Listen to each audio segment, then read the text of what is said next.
Hey, welcome back to another Mind on Mike podcast. I'm your host Shubs, here with a legend of Australian rugby, with a bit of Maori blood in the veins too. He played over 100 games for the Brumbies, 70 plus tests for the Wallabies, and even got the John Eales Medal in '05. The Cuzzy Jeremy Paul, what's good in my cuz? Kia ora, bro. Yeah, yeah. It was. I played so long ago, mate. It was when we used to win. I think so. It was like, yeah, it's a long time ago. So, Oh yeah. Well, the ABs can say that for the last two World Cups. I was gonna oh, say World Cup champion, but I was a bit sour about that. Nah, just joking. There, won a World Cup in '99 too, eh, Cuzzy? yeah. No, it was. Look, it was a golden period for us. Look, there's actually only six of us that that won everything.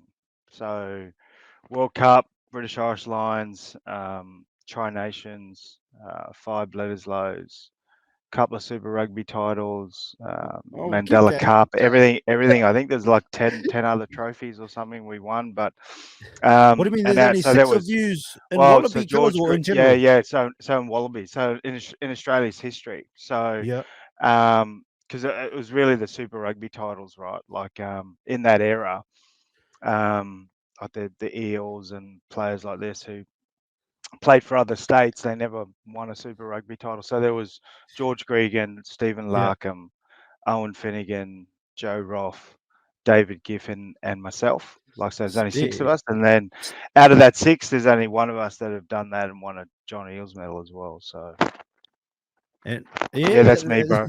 so, so so it should be the Jeremy Paul medal, eh? Yeah, it is good. Correct, man. I can't even get an invite to the John Eales Medal. The thing I've won, like the only hooker to ever have won it, and it's like, actually, I still hold the record actually, with the John Eales Medal. It was such a great honor because when you think about your entire career, right, Yeah. is it's always about your mates and so the John Eales Medal is voted from your peers after each game. Wow, that's good. um, yeah, yeah, yeah. So it's one from player vote. So there's 22 in a squad, right? So the Yeah. maximum points you can get is 66. However, you never vote for yourself. So really, it's only 63. And then if you think about it, your opposition's never going to vote for you either. So really, the maximum is 60, right? And Mm-hmm. in one game, I polled 60 votes. So against France in Oh, 205. Yeah. So in theory, I played a perfect one game out of the 10, 11 years I played. Um, so yeah, so man, that how that does was. that go? Cuz what was the score? You give them a dong or what? Oh no, no. So we played France actually, and it was. Yeah, I think the greatest try ever came out of that game as well. I think I did I don't know, I fluked it somehow. you're the And flick. it was no, mate, I was lucky, bro. I played with the greatest players, not just of Australia's tender, but of all time, Yeah, like the Gregan Larkhams, the George Smiths. These guys are recognised around the world as being influential in games, like just yeah. big games. Consistency is always your benchmark in terms of where you sort of sat within, I suppose, selection. But when you played, so someone like George Smith, I think George Smith is the greatest player to ever play the game for Yeah, Australia. why is I that? think he's the Oh, greatest. oh. Well, consistently, man, he was the best player on the field. So he played over 100 tests, over 100 Mm. Super Rugby games, or 100. I think he got to 150 or something. Um, and in those 250 games, he was in the top three for both sides, like in terms of, man Every of the game. match honors every game. Like, and the crazy thing was, man, with George Smith was, like say for instance the John Eales Medal. So when we were down in the Brumbies, we had players Mm-hmm. player medal down in the Brumbies, the Brett Robinson Award, um, and he Who's won it that fella? nine out of that. So he was the first captain of the Brumbies. So he was a seven. And Was he George any Smith good won it. or? Yeah, I never not heard of that until George. fella. No, no, No, no, not no. until George Smith came, bro. Like George Smith sat on the bench for him for a little bit, but it was we all knew Georgie was Jorge was going to come through. Gun, But eh? but Oh, mate, Bit of a Jorge toho won. too, eh? Bit of a toho, Oh, eh? bro, Oh, yeah, good yeah, stuff. yeah. That, like in terms of we used to call it the Tonglish, like the escalator. Go Tongueless. walk up the escalator, bro. Like, yeah, no, The tongueless, eh? he was hilarious. But he won 9 out of 10 awards, like our 9 out of 10, 10 Holy years. Rick. So, Wow. but he, but the crazy thing with Jorge or George Smith, so Jorge is the Spanish word for George, right? So Yeah, he got yeah, named yeah, that yeah, pretty yeah, yeah. quickly. See, And see, see, see, Jorge, see. well, yeah, yeah, man, he was like, you'd come out off a game and go, oh my god, how amazing was Jorge? And then you'd watch the video on Monday, Mm-hmm. and then you'd see someone like make a break, right? And then the reason why that gap opened was because George Smith stepped in front of something. Like, just it was the little things that you didn't pick up in the game until you watched it, and True. like his rugby. Like his rugby awareness was off the charts, and influenced big games. Like that's your true test is, your World Cups finals, your or your World Cups, your games, your Bledisloe Cups, like that sort of those big games. He Yeah, was always in the middle of it. So easily the best player I ever played with, and in my opinion, best player yeah. ever, the best Wallaby of all time. I was going to hit you up for top five all-time players you played with, but there we go. We Yeah. know who number one is. Yeah, You want me to go through the other four? yeah, why not? Why not? Let's Yeah, go, yeah. cousin.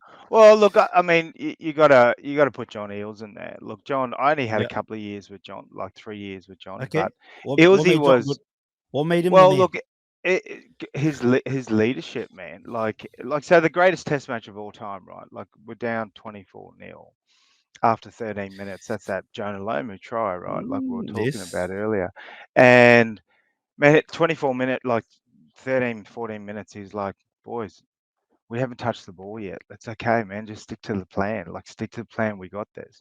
And we were 24 all at halftime. So his ability made that kick as well in Wellington, obviously. Like 86th minute, Yeah. man. Like he Yeah. made he had oh mate, give us something, bro. We haven't won it for like 20 years, man. Give us something. Yeah. Look, we're living off a thing like we can't even watch that game now, man. No HD. Like there's black lines on the side. Like, and it's all hazy.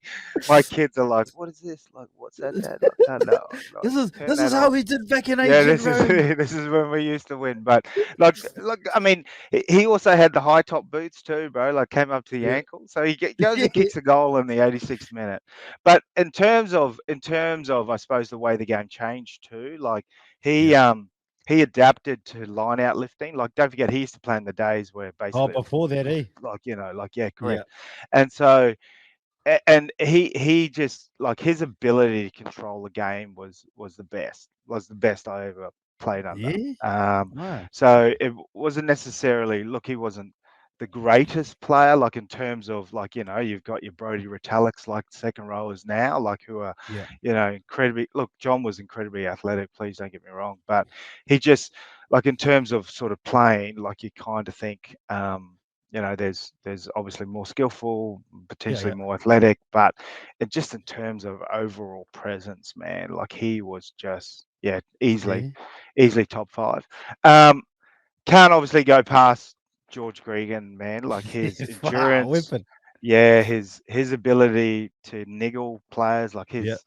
mate, his sledging was so Yeah. good. 4 more Like, years, oh, boys. oh man, yeah, no, mate, that was nothing, man. That was seriously nothing in comparison to what Griggs could do, man. He got a would got a just good. Have shred. you got a story like that maybe like a lot of Oh, people don't not know not about that I Griggs could that I say can on speak on? here, like Oh yeah, yeah. not that I Oh, could you say could. on No, this, no, but no, no. no, no, look, no, no, and as a player too, please, he was the first, he's one of the first halfbacks to ever run. So, mate, I look at the game now, like Depoit, right, who's the greatest player Yeah. in the world. It's because his ability to run. Weapon, eh? Like Justin Mm. Marshall, like the guys I played against, like Aaron Smith, in his earlier days used to run. Like halfbacks who run will Mm. the side will always be far better for it. And the best teams in the world are where halfbacks are running. The Roy Um, guard goes alright too, eh? what's that? Sorry. The Roy guard goes alright too, eh? There, fella. Oh, mate, You know look, the absolutely. Look, it's because they all run. Like yeah, yeah, they know when to run. Tate McDermott now, like in yeah, terms yeah, in the bro. of his Yeah, ability to look at the ruck and and then snipe, like halfbacks that run. So, but he made good choices. That's the other thing at halfback. Like you're a decision maker. So Yeah. when you're constantly making decisions and you make the right one more often than not, things happen. So, and it always helps with, I suppose, the fourth player that I'm going to say is Stephen Larkham, right? Like Yeah. God, he was a freak, man. Like he was a When you say freak. freak, what do Like, you mean, brother? Give me an example of the well, freakish. he like so he was 86 kilos ringing wet, right? Like Yeah. he was not big at all. Like, but played like he was 156. Like his nickname was Bernie, right? Like in Yeah. terms of the movie from Bernie at Weekends, where the guy was dead Okay. because you didn't hear shit from him. Like he was quite like had a camp 97 in the Brumbies, and for 3 days never heard a word from him. And then in the last basically meeting, day 3, he's put his hand up and everyone goes, "What does he talk like?" And he's like Bernie from Bernie the weekend at Bernie's the dead guy. So it always stuck Bernie, but What do you mean he didn't talk? Like a first five that doesn't talk? What do you mean? no. In Oh. the early days, mate, he was Oh. shy. He Okay. was an Yeah. Okay. incredibly Yeah. Yeah. shy Okay. guy. But then when we had a couple of beers or when he was on the field, Yeah. Barney Yeah. came out. So his alter ego. Yeah. So we Yeah. used Yeah. to call him Barney Lurkham. So when Barney Lurkham came out, he was angry, man. Like he was fierce. Like he would take on 120 kilo prop. Like he was just fearless. But he was a freak because he just again decision making, man. Like he started off at fullback, went to 10, and he Mm. was one of the first running 10s, like first running 10s. But he wasn't just a running 10, and that was the difference with Stephen Larkham. Was he also had an incredible, he was a halfback growing up, like, so his True. pass was extraordinary. Yeah, he had Yeah. his left to right, right to left spiral was just incredible. So he was very quick off the mark too. Like he was very elusive in terms of his speed. He glided. Yeah. So he always created space. Like, so, he'd get on the overs line, go across, have someone like Sterling Mortlock come Mm. underneath, and It he goes all just right too. oh, mate, well, mate, it's very tough. Like, like Sterling was, mate, he was my 100th game for the Brumbies in Hamilton, actually, of all places, like where it all Oh, started. Ngunnawaiya place boy. of birth, I guess. Ngunnawaiya, straight, straight out No, of why got Ngunnawaiya. that? Yeah, Waikato. And I remember walking out and he goes, "Mate, this is your 100th game. I'm going to win this game for you." And he Mortlock. went out, scored 2 tries and was man of the match. He was incredible. So many notable blokes, right? Like, but yeah, to finish off with Stephen Larkham. Yeah. So his ability to run and create space was a threat, and his Yeah. ability to pass and put people into space was also just as lethal. So when you have a 10, so say like you have someone like a Carlos Spencer, right, who was a freak, absolute freak. Mm. But in terms of, I suppose, like with someone like Mertz with sort of catch pass, like, Yeah. so the difference, like, whereas Stephen Larkham was both of them. All of So it combined. yeah, Yeah. yeah, Yeah. he Yeah. was. So Dan Carter, very similar too in his earlier days as well. Dan used to run a lot. Well, Obviously, Dan as you was start silky to get too. He was older, mean at oh running no, too, so though. correct, man. Like correct, right? Like it's that ability Even the to game make against decisions. Wales and all of that, and even the Oh, Lions and all, mate, he used to up. 100%. Like, yeah, that line series was. It helps when you got the goat right, Richie McCaw inside you. Yeah. But yeah, no. So Stephen Larkham easily top 4. But Yeah. Top mate, look, four. there's a plethora of players that I'd One love to more, put brother. in. One more. Come Yeah, on, no, Cuz. one more. Look, I have to go. I have to go with probably Tim Horan actually. True.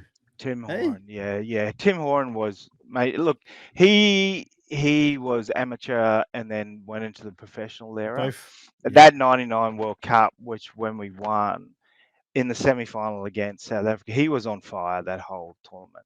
Mate, he was vomiting like an hour before the final, like before that semi-final, like Like why? What, vomiting, nerves or just sick? gastro, no gastro. He was Oh, so sick. true. He was so sick, and he Oh, they tried to came food out. poison him too, Cuz. Mate, bro, he came out and played 93 minutes. He came out and played 93 minutes, man, and like Yeah. absolutely brained it. And he unfortunately suffered a major knee injury in the early 90s, and we didn't get to see the best of him. Like, yeah, he came back and he was unbelievable in that sort of 98, 99 era. But he Hmm. was like, it would have been incredible to have seen him injury free. But yeah, no, he would definitely be in my top five. What a top five? Because shout out to your top five. But can we? You spoke about Ngaruwa here. Can we go back to a young Yeah, Jeremy yeah, Paul? Where yeah, you yeah. born? Where you like? What was life like? All that kind of stuff. Oh, look, typical Māori family, right? Like, very proud of my Māori heritage. Like, Yeah, it was pretty difficult to stand there against the All Blacks, and like, I sung both national anthems, so I'd well, of course, it's sing the in New you, Zealand. brother. Yeah, Yeah, oh, of course, man. No, you never love my heritage. Like, all my kids have Māori middle names, and yeah, oh, I'm very proud of my culture. And so yeah. growing up in Nguruai here was so dad was one of 14 kids, so Oh, true. yeah, Yeah. yeah, to Big no fan, eh? contrast, no, yeah, massive fun. I had like Yeah, hundreds no of TV, cuz. cousins. No, no, no, no TV, no contraception, right? Like, fuck. um, so yeah, so Nana Julie uh, and granddad, he would like just your typical Māori family in Nguruai here. Like, so we lived just down the road from on Kent Street from the marae, like where Oh, yeah, the Turanga Wawa. marae in Nguruai, yeah, Turanga Wawa. Yeah, I used to live there too, but not down the road, but in Ngaruwa here for a little bit when Yeah, I was a kid. Yeah. yeah. So we lived in Havelock Road. Actually, it was just opposite the school, the Nguruai school there. Well, Waipa Phew. Primary, I think it was. Waipa. Yeah, yeah. Yeah, Waipa Primary. So yeah, My kuro we went to that primary when he was back in the yeah, 50s, I yeah, think, yeah, or yeah. something. Yeah. Yeah, all our whānau went there. So so typical, like, just always there, boil ups, Yeah, the boil ups. didn't have a lot of money. So I think the grandfather and the dads, like all the uncles would go and visit the local farmers like in the middle of the night. Yeah, Like, yeah, cuz. That's it. all the Exactly. You poor know fella. how it goes. Yeah, oh, 100% fish heads grew up and all that shit. Like, it was just, oh, look, it was just the time, right? Like, so, and then we moved to Pyro when I was sort of 8. Dad was in the Oh, meatworks. LMP. Yeah, yeah, yeah. Dad was in the freezing works, and so he worked at Horror Because we 2. got a bit of a trend going on here. I used to live in Pyro too. I lived in Naroia and Oh, Pyro as well. shit. Yeah, Oh, cuz, shit. actual. Oh, Yeah, wow. yeah. I Oh, just that's followed my amazing. kuro around though, but yeah, carry on, brother. So, Yeah, same, man, same. what school did So you go to there in I Pyro? went to Miller, as a Not the Miller Miller Ave, same brother, Miller Miller Ave. Ave. Yeah. Yeah, Oh, cuz, wow. How same old are you, brother, bro? yeah. Ah, fucking, not 47. No, no, no, no, no. Yeah, man, I'm feeling every bit of it Nah, too. Thanks 32, for my cousin, reminding me, 30, bro. 30, Thanks for 30, reminding me, 32, man. 33, 30, Um, 91, brother, 91. so yeah, so I actually grew up playing league though. So in Yeah. Nguruai, I played league, Oh, yeah, of and course, not away, but not really in yeah, Pyro, yeah, much league yeah, games. yeah. Tani Wharo, Turanga Waiwai, Huntley, Yeah, played all that. And Danny. Yeah. Dad was big on league. He was filthy that I went to Union until he started getting free test match tickets, right? Like, so. Yeah. But so I went to Pyro, but then that's when I got into rugby. Played a little Okay. bit of rugby there. Actually played Thames Valley Roller Mills Oh, yeah, Rolling when I Moose. was Yeah. played it for 2 years, and in the second year, um, which was weight division, right? You had to be under Yeah. 51 kilos, The soft which boxes. here in Australia, man, I don't know why we're not doing weighted. Like, it needs Yeah, to well, be weight it's a bit class, man. behind there, Like, cuz. oh, bro, like, seriously, like, you need kids to play against the same size. Like, it's just yeah, the level, you need to level the playing field, man. But anyway, Some of the brothers um, get smashed, but like some of them, they're well, huge look, ass brothers just getting run I mean, over. Yeah. The kids don't want to play. stereotypically, right? Like, Yeah. the Maldives, the Pacific Islander Islanders are brothers. big Yeah. kids, man, big kids. So, but then you got to worry about them as well playing above higher kids. So I get the argument for Yeah. both Yeah. sides, but I'm thinking more like along the way, because that's what I grew up playing in New Zealand, Hmm. and so and then went to the Roller Mills tournament.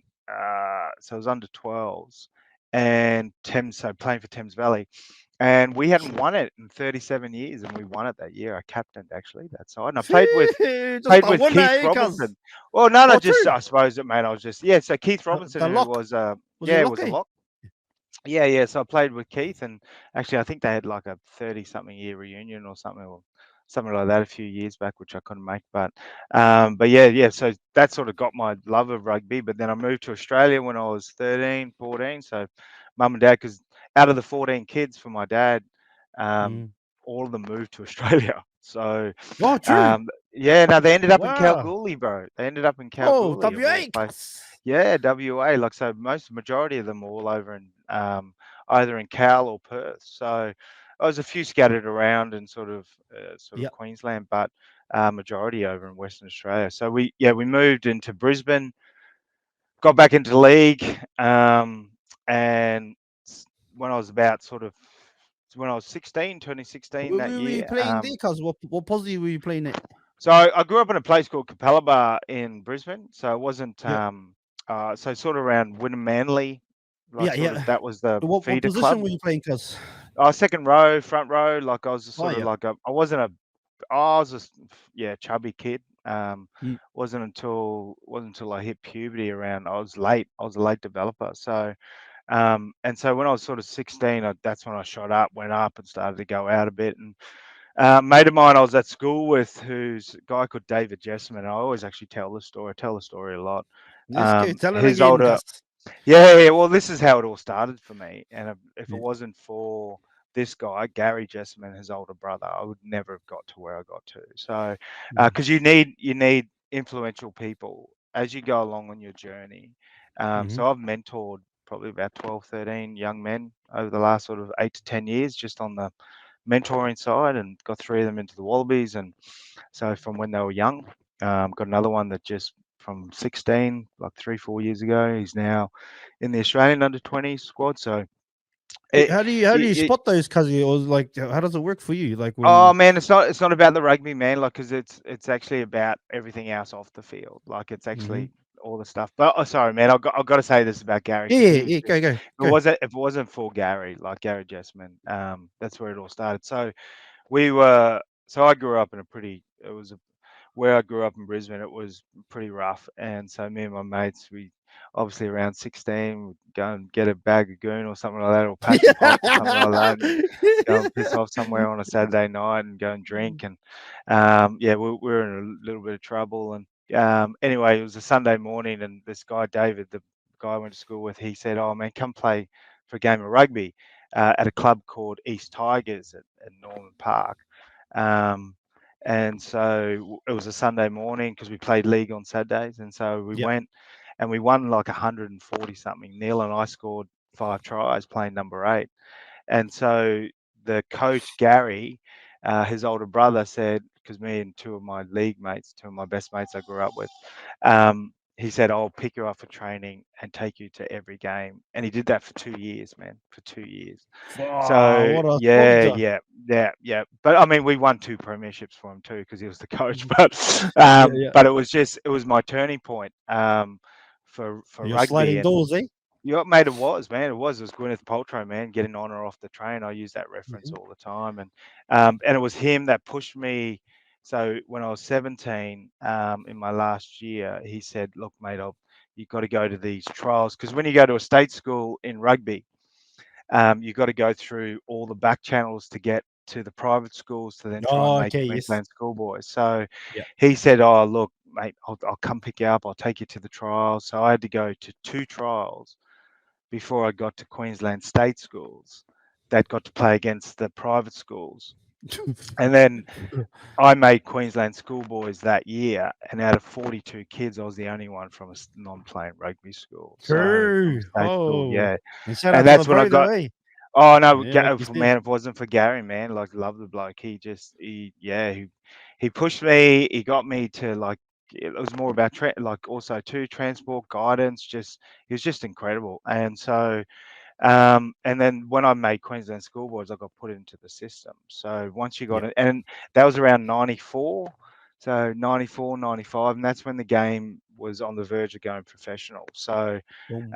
and that's when they started putting money into infrastructure. And that's when I got into the Queensland Academy of Sport, got into the under 19s. And I was always a lot of years younger. So, Yeah. when I played Queensland under 21s when I was only 18, which was scary, because you're packing and, full on scrums. Like, a lot of these guys were playing first grade. I was still in Colts, but I was playing Colts. Um, and then then I made Australian under 21s when I was only 19 in '97. And we beat the All Blacks for the first time. And we won the quadrangular series for the under 21s. It's the first time Australia had ever won it. Like we played against guys like Peter Alatini, Troy Flavelle. Like so, Peter Yeah, yeah. Alatini Let's go. actually, I caught up with him in New Zealand a couple of weeks ago. Yep. I played in that TV series Match Fit over in New Zealand. Oh, It how was did that go? Cause yeah. yeah, Oh man, I'm still sore. Like that was like weeks ago. What a stupid idea that was. But anyway, um, won't do that again. Oh, mate, I'm retired, fully retired. Don't ever. I can't help myself. But yeah, oh, we there's a played few against each leagueies in other there too, since cuz we. was it? Oh man, yeah, Willie Mason, Todd Carney, Scotty Prince. Man, I was more worried about Yeah, the the night out on the boys. piss afterwards. Actually, no, Yeah, but no, it that was was it. no, it was just good to be back in that environment and no HR. Like there was just like Yeah, no human resources telling you what you could and couldn't say. So it yeah. was just yeah, it was awesome, man. Willie Mason's one of my favorite leagueies. Like he's just hilarious. Legend, eh? Completely. Oh, he's just completely misunderstood, man. Like everyone just hates him because of what they see Oi, on the field, but they I don't noticed actually that know too, him like as a watching a lot person. of the content, watching a lot of his content Mm, with Scope in there with Justin Horo. I've been watching a lot of their like levels in there, and even before mm. they moved over to the do their network, bro, I was like, far like, but actually, no, before that, he started a podcast that I used to watch on like Twitter and that, and I was like, bro, the bro's on. Hey, not only like No, he's what he's saying, incredibly intelligent, man. he's on, eh? He's Like, yeah, yeah, no, he's just stereotypically like like all of us footy players. Really, like as soon as they go, oh, you played footy, they don't think you've got a high IQ, but when you actually can hold a conversation, you start saying intellectual things, they go, oh shit, they take him back a bit actually. And that's Willie. Look, he's just confrontational, but great guy, great man, very funny. yeah, So yeah, so got to catch up with Peter, and we're on the field, and like yeah. so I beat him in under 19s, under 21s, all blacks. So Yeah. Peter Alatini's my bitch, basically. Like, so that's what I say to him all the time. Like, I like so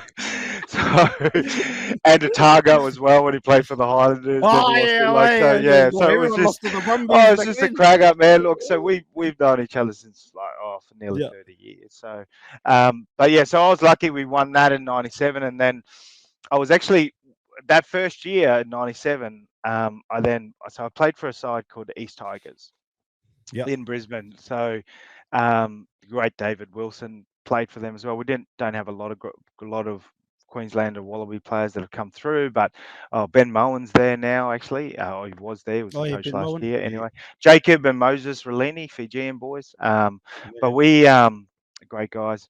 So in '97 we made the grand final, and we hadn't won it. We had been 50 years old. It was our 50th anniversary. Never won it. And I scored in the final, and we got a penalty pushover, and we won it. We won the game actually, and so it was our first premiership, and it was actually put in the paper that I was still in my playing kit, like on Monday, like on Mad Monday, because those were the days, man. Man, it was That's it, brother. '97. Fuck, come Yeah. on, man, '97. Like, my God, Imagine you if can that still happened today, smoke in cuz you'd be nightclubs, bro. gone. You can still Yeah. smoke in nightclubs. Like, fuck. You'd be Like, gone. You'd be gone uh, today, cuz. Hey, Bro, yeah. it was so funny. I remember waking up on Sunday morning Yeah. in the East Tigers, so in the grounds, like just outside the club.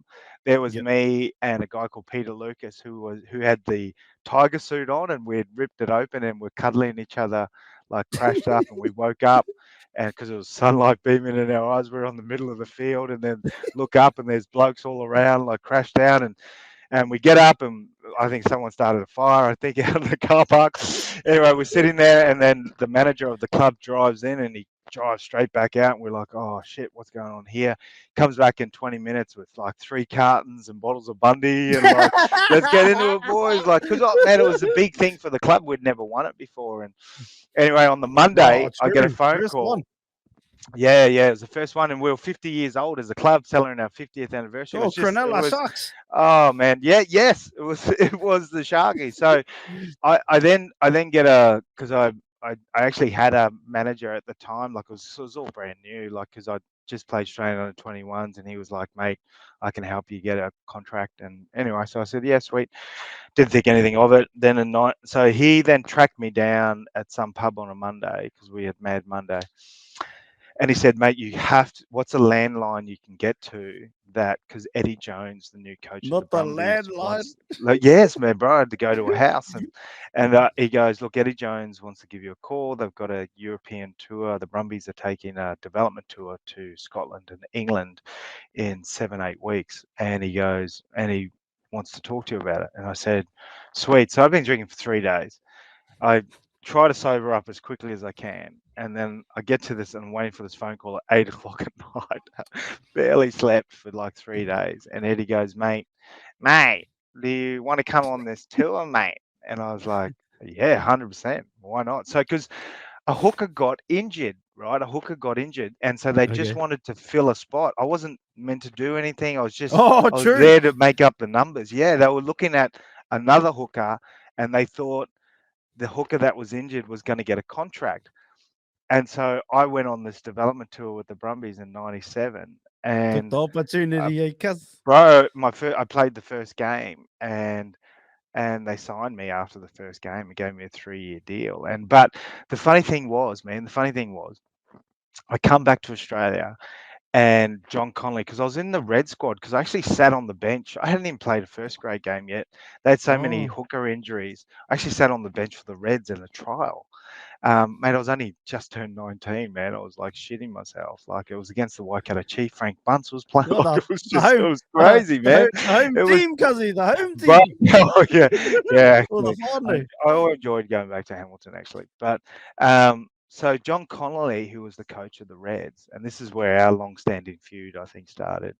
Mm-hmm. Um, he rings me and he goes, Jeremy, I hear you've got you've just been offered a contract with the Brumbies. He goes, look, I want you to go, but I only want you to go for 1 year. Like just sign for 1 year. And I've got to stress this though, Jeremy. I've got to stress this. I might have a bench spot for you. Might. Mm. Maybe. Like, but I only want you to go for 1 year, okay? So he We wants to done tell here? you to go for 1 year, but he's only going to Mate, guarantee you I got off the maybe a bench phone. spot. I got off the phone and signed a 3-year deal. Like straight up, I was like, mate, you're a fucking idiot. Like I was just like, I just signed the deal and went, mate, like the audacity of someone like sort of saying like, because obviously Queensland were good, mate, and I was going down to a side who was in the '97 final against Auckland. Like, Yeah, yeah, and yeah, yeah, yeah. I was going from playing club rugby to sitting on the. I was going from being a reserve, like potentially a reserve for Queensland, maybe in the squad, Mm. to sitting on the bench for the Brumbies. Like it was just, it was nuts. But in that development tour, 12 Wallabies came out of that development tour, man. It was the best, Wow. bro. Like Eddie was old school. So Eddie was Yeah. like, boys, I want you, like we'd have court sessions and we were all kids, man. Like, and we were playing Yeah. against full on men, like over in England. And this is actually quite crazy. Yeah. My first game for the Brumbies was against a side called Moseley, who was the feeder club to Gloucester. Now, Oh, I okay. finished my Oh, you played career for later, in eh? Gloucester. In My Gloucester? last game for Gloucester was for Moseley. Like, so my Oh, what? first game was against Moseley, and my last game was for Moseley. Yeah, there you go. So, Wow. um, and we were playing like, man, they were like 30, like the front row were like old man, just old wily man, big, like stuffed up faces, Yeah, broken yeah. noses, cauliflower ears, and all they did was live to scrum. And yeah, we towed them up that night. And so, but like guys, that tour was just everything about the Brumbies, right? So Rod Cafer was on there, Justin Harrison was on there, guys that had been in the Brumby system and brought that on tour, and it was just, man, like when we sat down, right? I sat down with Eddie Jones, Phil Thompson, the manager, and Brett Robertson, who was the current captain, the guy you don't know, but he was over there with the Wallabies. He was on the bench. He was behind David Wilson. Yeah. So we sat down. The very first thing they said to me, man, was um, it's not about your playing, you fit in really well with the team. So Oh, back okay. in '97, man, the Brumbies already knew the way to win was how the camaraderie and the team and the Chemistry. mateship. Yeah, the Yeah. chemistry, bro. Like it was all about that. And so it was, yeah, that sort of struck me a lot. Like, 'cause it wasn't about my playing ability. They said, "Oh, look, you're a good player. You've a lot to develop, but in terms of like, but fitting into the squad, we'll think you fit into the main squad really well. So I just, went down to the Brumbies in end of '97, started getting into training, and rest is from there, man. Just the fit, eh? They you fit like the glove didn't fit OJ. Let's go. Well, the glove did fit, man. The glove did fit. We all know, like, we all The man know just the stood truth. these ones there, I just stood He the just open had a ones great there. lawyer, man. He just had a great lawyer. Yeah, I Mate, can't get it on, cuz. oh no, he could fit that like a glove, like a glove. Um, Yeah, solid, brother. That's fit. What was Eddie Jones like, cuz? Like back in those oh, days, and obviously look, you had Eddie for like a long time, even with the Wallabies as well. man, look. The thing about Eddie, right? Like Gwyneth Paltrow, right, mate? Sliding doors. Yeah. If if Well, you Tanalia, know, on that, cuz, on that, that's actually a good one. Gwyneth Paltrow, because who does she marry later? she actually what Who does Gwyneth marry in life, in real life?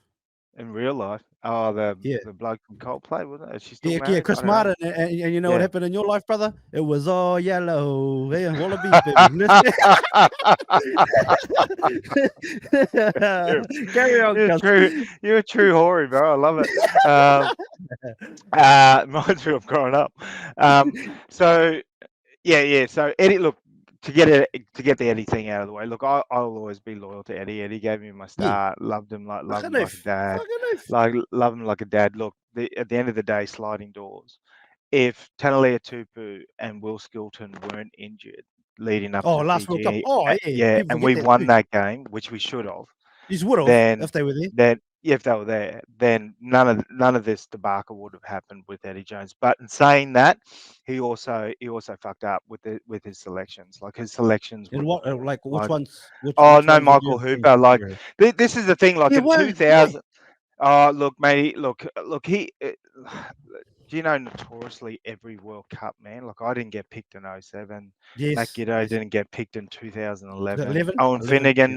Owen Finnegan didn't get picked in '03. Like there's always a big like where coaches feel there's a different direction, and that's the coach's prerogative, man. And you should always back them. But Yeah, like it's just I personally like I felt Michael Hooper just to be a part of the squad because and Joe Smith that's a is lot what of I'm loving games to about. miss, eh, cuz? Well, Like, yeah, like of 125 Test experience and veteran, stuff. man. Yeah. Yeah, you don't just like he's way better there than Max Jorgensen, for example, who's an 18-year-old kid. Like Mm. I don't get that shit. Like I really don't. But look, his selections were incredibly poor. Like I would have taken Bernard Foley if he didn't like Quade Cooper. Like it's either Quade, but he obviously had a personal thing with him. I believe. Oh, was it? Oh, yeah. I Um, thought so too, well, because Quay was golden, wasn't he, the last few it years, didn't bro? make sense. No, because Mm. mate, the thing is, like, and Beaver knows this better than anyone because we had this conversation multiple times. So his nickname's Beaver, right? So his middle name's is Menzies. So it's Eddie Menzies Jones. So it's Beaver Oh, Menzies, sorry. right? I So thought, hence well, hence first when you said Menzies, then I thought you were talking like Steve Menzies.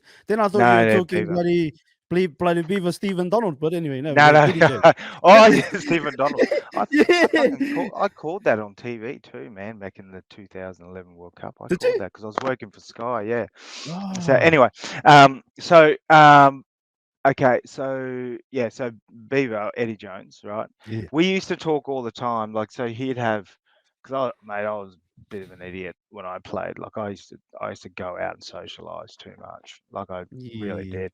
Anyway, True we used to Hori. have a True Hori, conversation at the cuz. start. Yeah, oh, man, that was hopeless. Don't let rugby get in the way of a good night out, It's right? Basically, rugby supported by social life. There you go. But I like so Eddie would always say to me at the start of the year, mate, eyebrow, mate. Like he's just this eyebrow, man. He'd get it up to his forehead. yeah. We know what you do, but we don't like it. But if it affects your playing, then like because I used to love a midweeker, I'd always have a midweeker like with the boys. Anyway, But um, still went hard on the game makers and oh trained well, hard. no, that was it, man. No, I trained my ass off. Yes.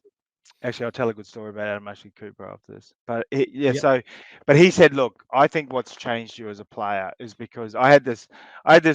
We're actually good mates now. Like, but when I first played, I had a guy called Marco Caputo in front of me. He's an old school hooker, man, old Mm. school, like as in, just hated you because you're his opposition.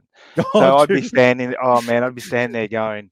It was like really windy or wet, and we'd have line out training. I'd go, oh man, it's God, it's pretty windy and wet. Like it's going to be a hard session. He'd like look at me and go, and he wouldn't even talk to. Give you He nothing, eh? talked 10 sentences to me in 2 years, bro. Ten Wow. sentences, like, Gave you but nothing. like he's just old school, man. Like that's just what he was. But anyway, we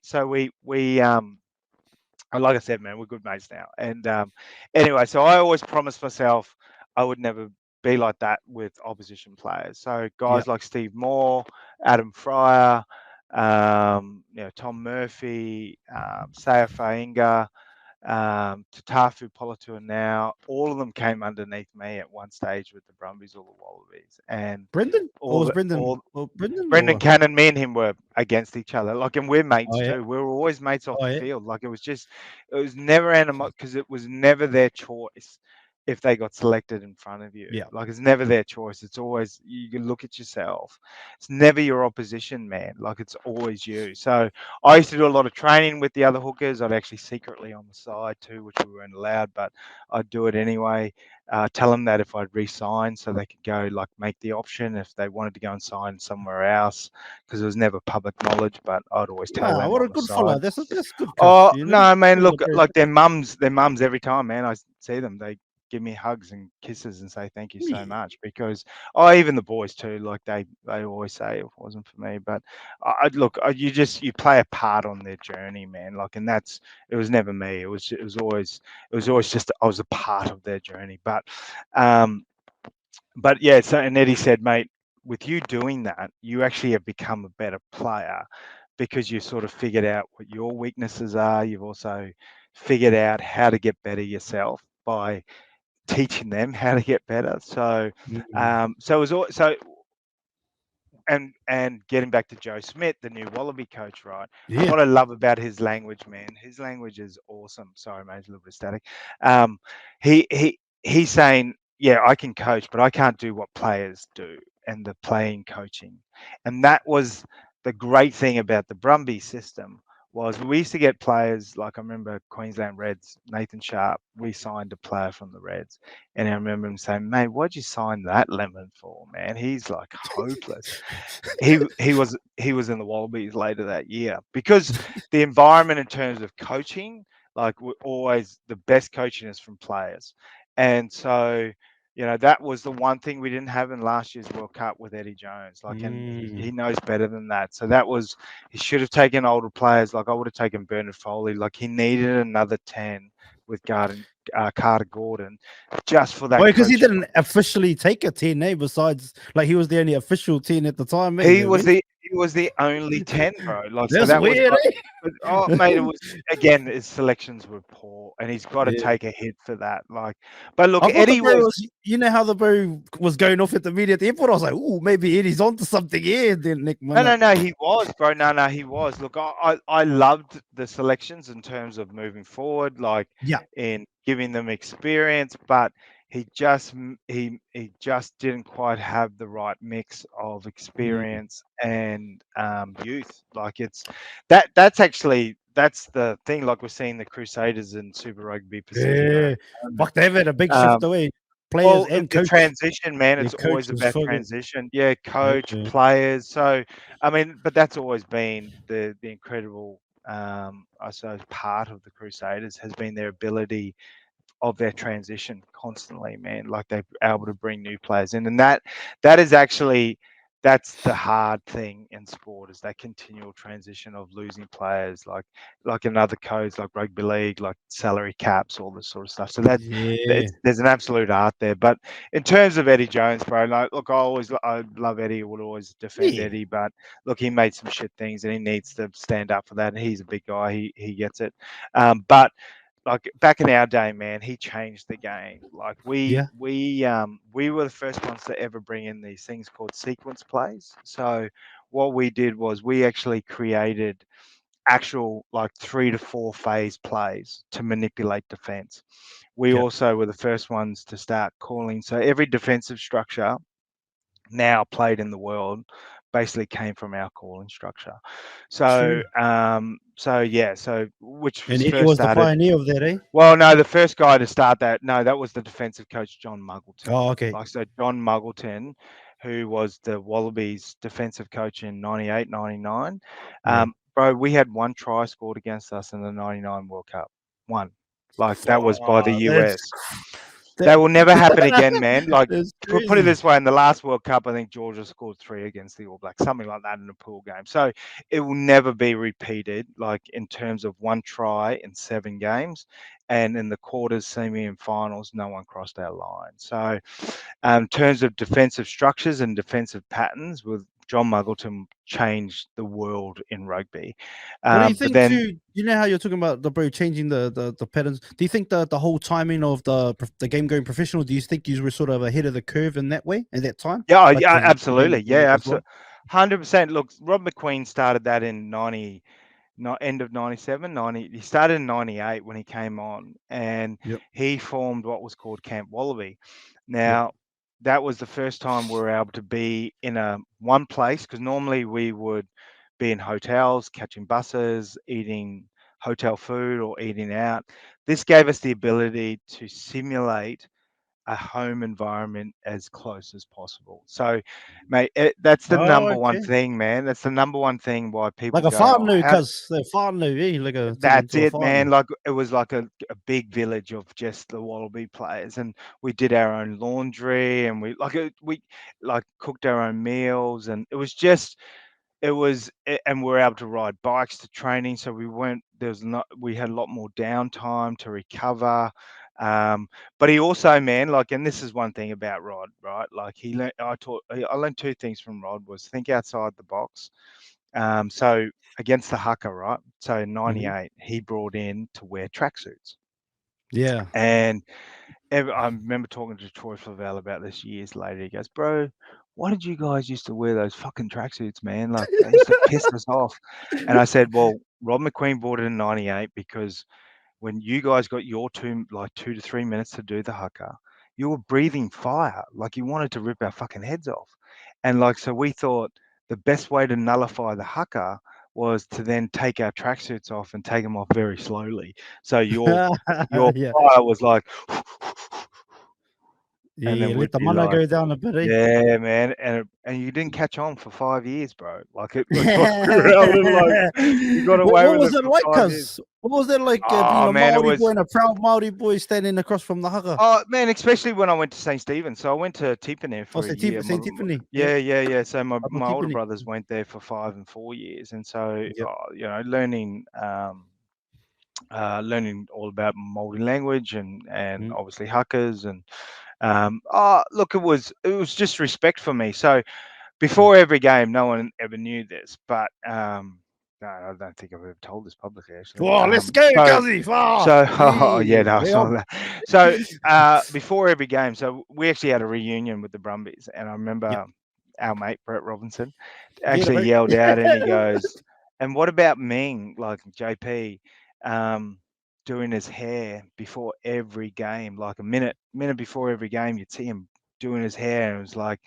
Because we were having a drinking session, I said, "No, it was actually I was doing a prayer." So, like in obviously in multi side of things, the land, right? It's all about the land. So the connection to Whenua. land is water, Yep. right? So before every single game I ever played, I'd do my head with water and talk to my grandmother and keep her safe and all this sort of stuff. So Like when we go to the Urupai, because when we go to the yes, cemetery and yes, correct, correct, yeah, yeah. ah, So yeah, that's what I did before every single game. Like, so yeah, the blokes bros thought I wouldn't was doing. understand that. No, no, Yeah, no. They thought I was doing my hair, so it was just like, nah, man. I was like in touch with yeah. my multi side. So, That's so cool, yeah, man. mate. Look, Thank you for that, no, brother, look. for sharing Oh that. no, look at it, mate.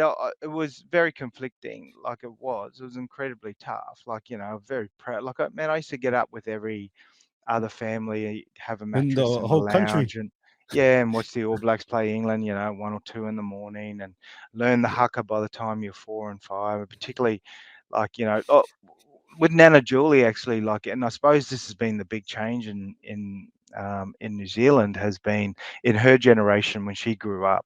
she used to get smacked for speaking Yeah, Māori, like by the that's it. Pākehās, right? And People so, don't realize that too, brother. Like nah, man, nah, they on my don't. journey around here, like I understand what's happened to the brothers here, the indigenous brothers here. But when I explain that to them, like my grandparents were beaten for speaking our language. They're like, hey, 100%, because of yeah. how much it's spoken and they hear it in the media and stuff. And they don't Oh, realize, bro, that's nah, only it's a a new different thing. world now. No, and And it wasn't so it until should be. your World Cup, the one you won. It wasn't until then that Hinewehi Mohi stood out and went and sung the national anthem in Maori and got ridiculed for it in '99. Bro, You know what bro, I mean?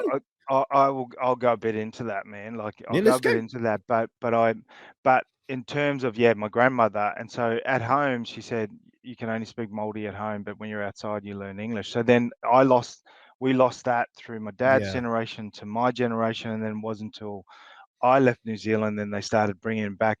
But bro, that and you like so the Māori, so God all nations, right? Like in terms yeah, of having that bilingual um, uh, uh, way it's sung, and yeah. including South Africa's with Swahili, Zulu, Yeah, that's all the languages, man. That's a cool one. Afrikaans, and English, right? Yeah, No. But so back in the early '90s, right, mid '90s, no one like we'd go to South Africa, no one would sing. Man, it would be like because it was all white, right? And yeah, so, like the first part of it, no one would sing the Swahili or Zulu side. Then the Afrikaans, and you'd go, boom, boom, boom, boom, boom, like this one, man. It was deafening, right? yeah. Then you look at the New Zealand side as well, right? Like when the Māori side is sung, and then God all Nation is sung early Mm, on, not really much. You fast forward 20 odd years now, and seeing Kalesi hold up, first black South African. Man, I played in the quota system, bro, when they first brought the quota Oh, yeah, system, true, where true. they had to have not like bro. I remember having a conversation with Brian Habana about this, and he goes, "I'm not one of the quotas." Like he goes, "I'm not black enough." That was his exact like he Oh, goes, "I'm colored, eh? brown. Colored. I'm Yeah, brown." brown, So brown. they have to be two black players.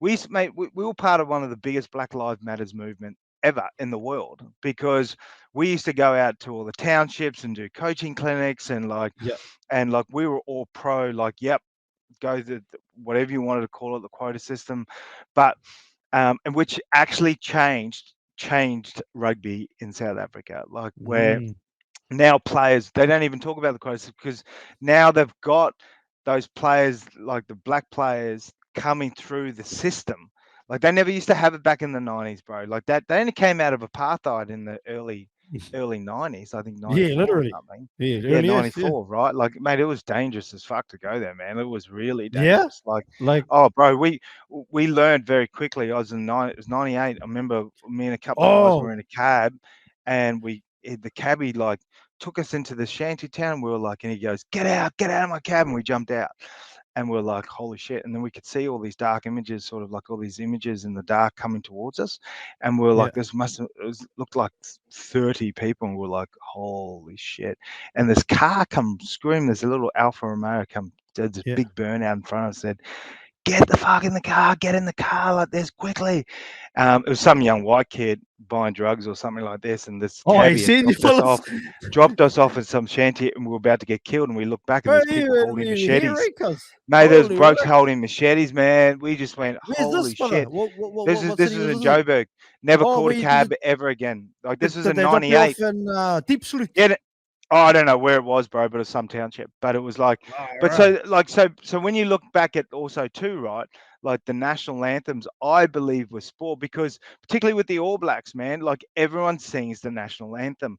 Man, I've been screaming in Australia. And Dave Rennie, to his credit, what a great man Dave Rennie was, actually brought in. But the hard part with the like First Nations people here, in terms of Yeah. Aboriginal and Torres Strait Islanders, there's 176 dialects, I Yeah. believe, or over Yeah, 170 heaps. dialects, right? Heaps, cuz. I've worked a bit If in we the could, communities too, brother, just building in yeah, that, like, mate, in some yeah, of the community.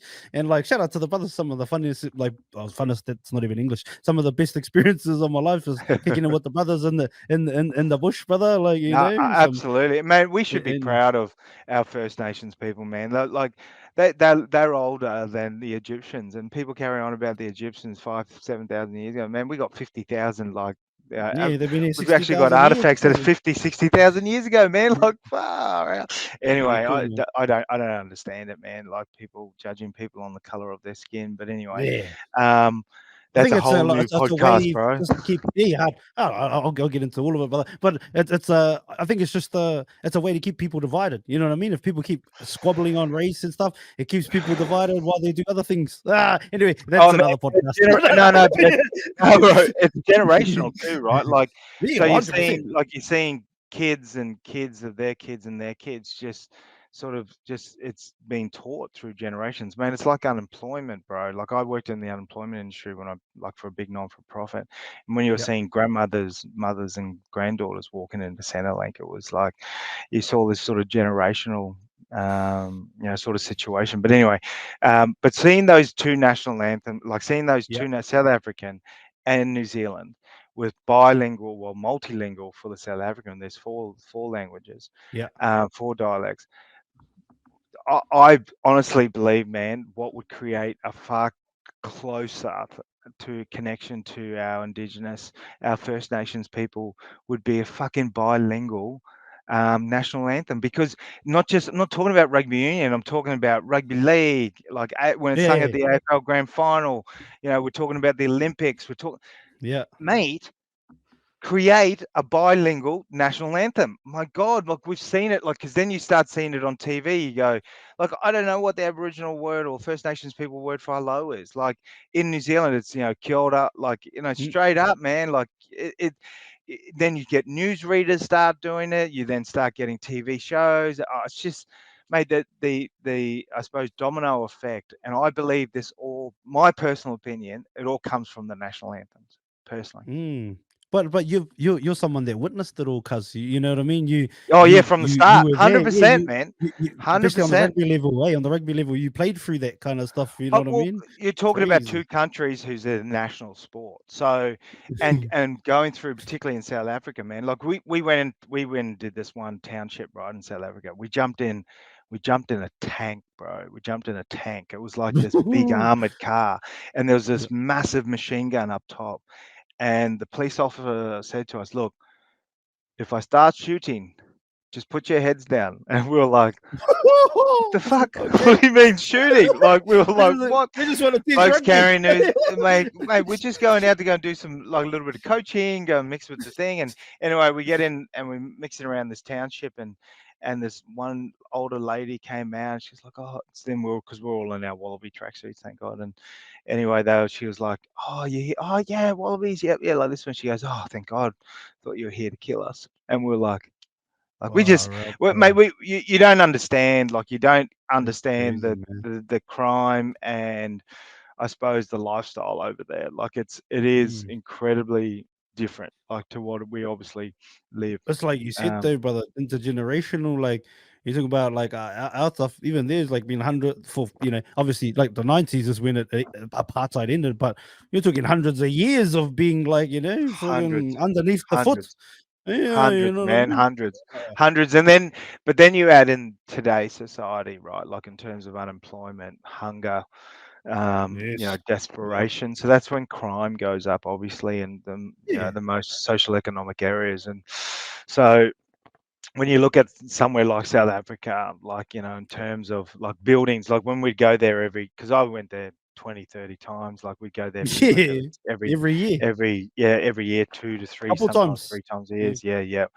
So, you'd go back to the same places, like whether it be Cape Town or Durban, and you'd, you wouldn't see the massive shopping center that was built there a year ago. Like, they put up massive things, and you see all these workers basically on the side of the road living in tents, and their payment is food basically for them and their family. So, look, mate, look, in terms of though, going back to the language and I suppose that inclusion, and I think to create a far greater inclusion, with our First Nations people, because we should be proud, man, of our First Nations Yeah. people here in Australia. And but I believe to get out the language and to get, to take steps forward, man, just put together a bilingual national anthem, man. Witnessed Be it and hard seen though, eh? it. Because like you said, how many bloody Well, no, languages? no. But Look, I yeah, think but they can figure it out, eh? I They think can if figure it out. elders come together, I think if elders came together and agreed to, like, how to do it. Where, Yeah. look, Dave Rennie did it. Dave Rennie actually under the Yeah. Wallabies did it, and I can't believe it didn't take off. Like, because you also see, like, like Indigenous, our First Nations people, like when there is some issues and how it's played out in the media, their first thing is to say, "Don't sing that, sit down, and don't sing the national anthem." Like, this is the thing, Mm. right? Like, mate, we are a sport mad loving country. Like, Yeah. do the one thing that we can all like agree on, and that is the national anthem, because we all sing it. And that's why the Wallabies were so popular, man, back when I was playing, was because we were winning. Everyone was singing, like Yep. everyone was singing Waltzing to, it was But there just, was it was Matilda in incredible. there too. But we love winners, man. Australia, like the diversity in sports, right? It's just crazy. Yeah. But because we're so good at everything, man, and I'm proud to be an Australian. Like I'm a Mozzie, right? Like a Moldy Aussie. Yeah. That's Both, what I cause say. and you can be Yeah, man. proud to be both, brother. You can be Oh, proud I to be love it. both 100. And you talked about Dave Rennie, my cousin. What was do you think he was let go too early, or do you think that was right? Like, Look, do you think he was making good oh, moves, look, or I think, look, if you can now sort of retrospectively look back at it and go, "Oof, was that the right decision?"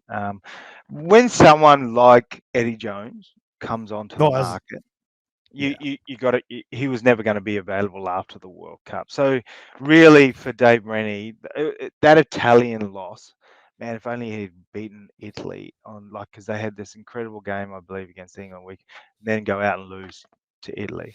Like, that was, I think, but lo and behold, though, 2 3 years later, Italy have actually become a very very good team. boy, far they're Um, getting some dubs yeah, out man, here, they cuz. beat what? Yeah, yeah, correct, right? Like, Hey? so I think it was the old stereotype of like Italy shit, like, Yeah, yeah, like, yeah. like it was like, Like for our me. cousin Drew said, hey, we shouldn't have lost to Fiji. Oh no, we shouldn't have, man. No, no, that was, mate, that was a Didn't he get grilled debacle. from all the bulla bullas, eh? For that one? No, it was a debacle. It was look, and I'm so happy to see the Jura in there, but and I think the development, but it's, mate, Toto Kefu is one of close mates. He was the coach of Bro, what a Tonga, man. ledge. It's scheduling, bro. It will always be scheduling, like, to Is try that and what it get is their for top them? play, mate. 100%, man. Like, Fiji Mm, and Jura should now, like, with them being in the Super Pacifica, we should be able to get far more continuity, because it's all about combinations, cohesion, and yes. continuity with players, and getting to keep them in the same side for a few years, and that's how you build your camaraderie and your culture. And so, the Drua, if they can keep their sort of nucleus within there, and then sort of bring their Rod Radra, like, he was an Oof. incredible player. What a player! Yeah. With Penny And Thouthau, in league too. that, And in league. oh mate, mate, the best player, one of the best, quickest players was that Penny Thouthau, man. But Salani I remember, Muta. Yeah. oh man, like, but then he I was went talking to overseas or, and he swallowed a sheep, man. yeah. He was like, put on like 30 kilos. Like, I was Oh, like, what about but the? still quick. I was talking to Orini Ai last night, and he was Yeah, talking about because like him and Rubini, like he's just talking about Rubini and how just cruisy he was, and he's like he's saying Penny. that he'd always be late to trainings. He'd always be late to training, so they put him right across from Eden Park at the house right across from Eden Park, so he couldn't be late. And the semi final against you guys, the Yes. captain's run.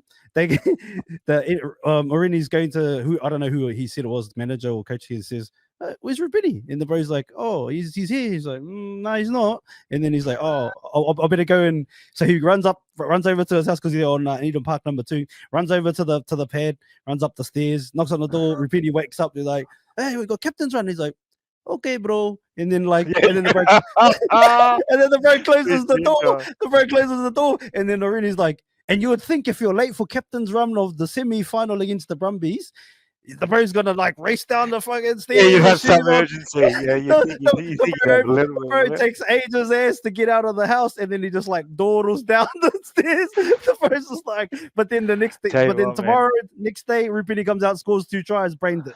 bro. Look, I remember talking to I remember that final actually. Like, I remember talking to Griggs. We're sitting there after the game, and he goes, because George Gregan was one of the best cover defenders in probably the Mm-hmm. game. Would take down Lomu on his own. Yep, famous. And he said, out of every player, he goes, every player they ever played against, he said Penny Thouthau was easily the hardest to ever cover, because True. he could either gas you on the outside, like he's just that fast, and so you over anticipate where he might be. So he'd Yeah. just bang you on the inside. He goes, man, I was chasing him. I was on my wheels. And then he just goes bang and steps inside and motors in and scores a try. So, no, he was an incredible player. But no, look, Dave Rennie, look, I felt for Dave. Like, I really did. I publicly came out, and because I also got a radio show back in New Zealand that I do. Yeah, yeah. No, I listen to Um, it, cousin. I listen to and the Jeremy Paul show. yeah, it's a laugh, man. I love talking that I one. just, I just, I just Um, jam it on their Spotify sometimes. and so, yeah, incredibly unfortunate for Dave Rennie. And I think, look, the thing with Joe Smith coming on now, like, Ooh. um, and I think the difference, for someone like Dave Rennie, if he would have had this support, I think the fact that they've got Peter Horn and David Nusafora with Joe Smith is the key here, Yeah. because they need Who to did look Ellie after have? the No high. one.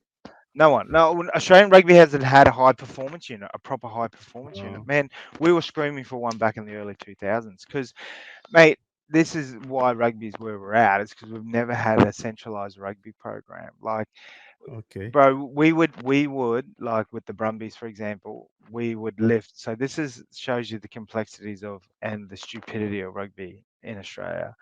Like, one year with the Brumbies, we were lifting with one leg, right? This is just example of one skill. Go Yep. to the Wallabies, and then we'd have to lift with two, right? So the only way to progress within a skill, regardless of what it is, passing, kicking, catching, stepping, running lines, whatever it might be, you have to have, like, you have to understand the acquisition, which is the process, like figure out the process. So it's skill acquisition, then it's skill execution. So you have to execute that skill over and over and over and over again, that process, because you tweak your process. And then the key to the whole acquisition and the execution is skill correction. Then being able to correct yourself on the field, because you know your process so well, you've executed it so many times, and then you can, because you're always going to fuck up, man. Like, in a game of footy, you're always going to mess up. And when you're standing there on the 79th minute, pissing down with rain in front of 80,000 people, you got to throw the ball in 5 meters from your own try line. Like, that, that comes back to your skill acquisition, your Yeah. execution, your correction, and That process, eh? you've stuffed the last three up, right? Like, so in Australia, we've never had, like, because I built all this myself, man. I built Academy like 10 years ago and said, mate, like, because our coaching platforms here too, like, just, we don't, like, the game is so complex, right? And the skill level. So you always need a set piece coach. So you always need a forwards coach. You always need a backs coach. And so, and everyone just try to teach the game or the breakdown. It's like the skill side of things, man. We've never had a uniformed skill Oh, across the centralized board. skill platform across the Yeah. board. Yeah, on how we. So to put it this way, why is every player in Australia that's currently playing rugby throwing the ball differently? So one skill, right? One, like, thrown as a hooker. Yeah. Why is every player? Because who, either A, who's teaching them, or B, who's not teaching them. So Yeah. everyone should be thrown exactly the same, because we should have a centralized, like, everyone, like, because there are multiple skills, like passing, kicking, Yep. stepping, like running lines, like scrummaging, like lifting and line outs, like jumping and line outs, like throwing. All this shit should all be the same, and we've never had it the same. And when you have it from the Wallaby level, so if they're all the same, it's then meant to trickle down into your provincial sides, and then into your club rugby, and then into your sub districts, right? And then juniors. And that's how a centralized program is meant to work, which we've been asking for 20. We asked for it Mm, back in our time, mate. Like, it's bullshit. true. So, because the other part about this, man, is the complexities of the game. How do you coach that? Like, you can't, like, how do mum and dads rock up on a Tuesday and Thursday and coach that shit? Like, because they don't the only way they can coach it is from their own past experiences and Yeah. what they were taught. We've never had a coaches platform. Like I did my level 4 coaching. I was going Yeah. into professional coaching. So if Um, if Joe Schmidt don't work, or you up no, no, next? no, no. I pulled the pin, man. Rugby Australia fucked me. So, because I was quite outspoken, like 7 to 10 years, I've always been outspoken against Still là, Rugby cuz. Australia. Yeah. I know, always will be Well, no, because I just said this. about. No, but this is the shit I was saying years ago, mate. This is where Yeah. we're going to be. Like, this is exactly where we're going to be because of this reason, mate. You don't have to listen to me. That's fine. But and we still have those same fucking people within the organisation, mate. Still working there after 14 years. Like it is unbelievable. Like coaches, we've had 4 different coaches, 4 to 5 different coaches, and 3 to 4 different CEOs in this time. But yet we still Far have the out. same fucking idiots in Rugby Australia looking after very critical, like high performance unit coaching, like Mm. like how to like put together. Like it astounds me that there are still people that are in this organ. Like anyone that works for Rugby Australia longer than 5 years, get the fuck out, go, you're gone. Like I Well, don't especially understand like it. after the results, cuz like if y'all are still winning, then all Uh, goody, yeah. it is just unbelievable because one of these idiots, I went to him when I was coaching and I was coaching NRC, Mm, and from that NRC side, we got 2 Wallabies, like 3 Wallabies mm. from that, and 7 Super Rugby players. They were all amateur players. They were all amateur players. I was coaching with John Muggleton, and so Yeah. I actually went to Rugby Australia and said, look, I want to coach. Not doing shoot shield next year. Get me into the 20 system because I got a lot to offer. And they're like, no, mate. We want our coaches to go overseas, and I know it was because I was on TV giving it to these guys. But you know what, man? I look at this whole debacle now with Rugby Australia, and I just go, mate, told you so. Like literally told you so. Mm. But no one's going to listen, man. I do feel, but I will say, everyone that's running the game now, I played with. So Daniel Herbert, who's the chairman, Phil Waugh, who's the CEO, Joe Roth, who's the president, Justin Harrison, who's the Were CEO of you Rupa. there when full war, like when that thing happened in South Africa in the nightclub? Or nah? Was it were Probably, you yeah, probably. no What no happened? no no when they got bashed? Was it for the Colts or whatever? Was it the Colts? Oh, Colts. Yeah, no, no. I think he was. Yeah, he was under 21s. Yeah, yeah, Yeah. yeah, Oh, yeah. yeah. Yeah, no, Nah, I you were. remember. I first met Phil when he was only 18, 18, 9. Because back in New Zealand, you had to be over 20, right? Like Yeah. we just won the Bledisloe Cup in New Zealand, like for the first time in '98. Mm-hmm. And actually, we were part of a 3-0. We won that 3-0, man. It's only happened twice in 150 years.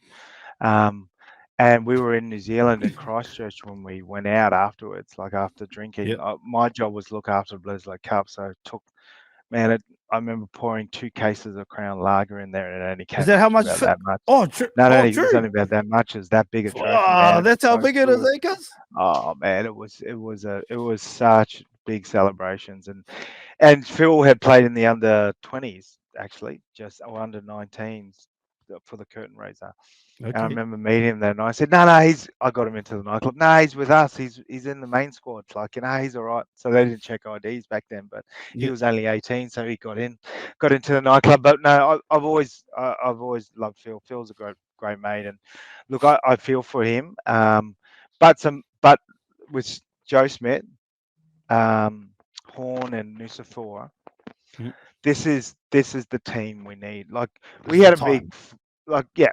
Look. I had this situation with Nusafora. Do you remember back in '04 when we won the championship and The Nusafora Brumbies. was the coach? Yeah. So Yeah, Nusafora yeah, was the coach and he got yeah. sacked. Big Chiefs fan here, cuz. No, no, Yeah, no. yeah. So he was the coach, and so, but 20 years later, man, he's gone on and bettered himself. Like he was pretty shit with us, like because it's only his second year of coaching, man. It was only his second year coaching. So 20 years later, he's been part of the island. He was in Auckland. He's Yeah, gone he was. all around the world. So He's I Aussie think, though, eh?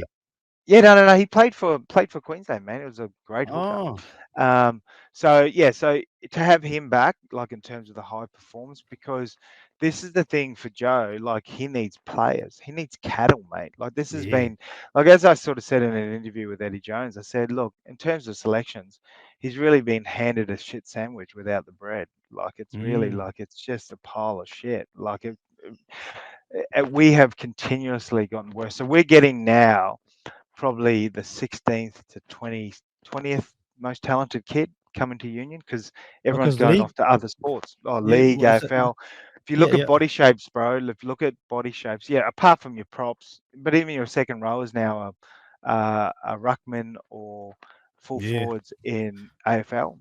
We've seen a lot more bigger guys, taller guys in rugby league. Um, so we're You still love your losing league, those. cuz?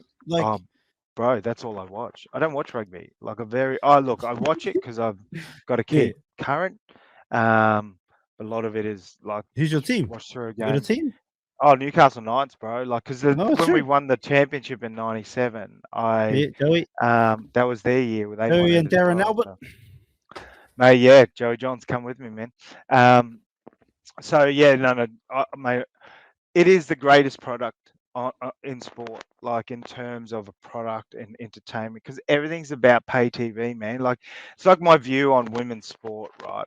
Yeah. Like, Okay. What have you? I love I love women's sport, right? And because I got 4 daughters, man, and Oh, so, true. and Far yeah, out, brother. Same like. just had a son as well. Yeah, I know, Oh, so man. you got Like, five now? yeah, That your 5 first? now. Is that it? Komutu or carry on? Gonna keep going. Oh, mate. Oh, no, no, no more, man. No more, man. Man, no more, man. No, no more. Like, Like, I what do you don't mean? think. Just what do you mean? Just like baby? Yeah, yeah, 11-month-old. Yeah, yeah, yeah. No, Oh, cuz. yeah, I know. Far No, out. I know, man. I know. Hectic. No, no, another mother. Different mums. Oh, So different oh, mums. yeah, So yeah, right, I right. remarried. Remarried too young. I remarried quite young. Yeah, She's a few years younger than me. So I didn't read the terms and conditions. You know, when you do a software update, and you just tick yeah, yes. I yeah, didn't read the yeah, fine. Oh, yeah. you got to have another baby. Just Okay, yeah, sure. boom. Anyway, no, no, no. So his Atana, his name is actually the Māori word for Adam. Either, So, either, brother. um, so yeah, it's actually so my view on women's sport, right? Like, is, and this is going back to rugby league, is like, it was not so long ago, a couple of weeks ago, my wife actually turned around to me and said, "Why were you up till 2 o'clock in the morning watching women's cricket?" And I said, "Because you got to have it on, man. Like, if you watch it, then, because I love women's cricket, like, I love everything cricket. Because if you're on, then the pay TV will see the viewers, and that's how they get that's how they get Oh, TV fucking deals, shout out to you, and that's cuz, how eh? they make Yeah. money. Like, the Good on you, only brother. way women's sport is going to ever become profitable as well as a product, we have to watch it. So Yeah. if half the population actually just sat down and, like, don't, it's not even about going to fucking games, man. Like, it's about Just putting turn it it on. on, TV. Like, if you, Mm. like, if they get a audience like the State of Origin, like, you get millions, advertising goes up, then pay TV deals go up. Like, it's a very simple equation, man, to increase women's sport. And we've seen with the NRLW Ah, that I love watching. that's taken off, eh, brother? Like, Well, because, and the hey, AFL, look, the AFLW hasn't gone as not like the look, NRL dub. it's increased, not like the NRL, man. The NRLW, because, bro, going back to this, they've got the best product. It is the simplification of the rules and Yeah, speeding up the game to a point where it's not too fast, and they have the right mix of interchanges. So therefore, you do see those glory moments in games where there's exhaustion, like we love seeing fatigue. that, like those, yeah, Yeah, fatigue, which equalizes the game, I believe.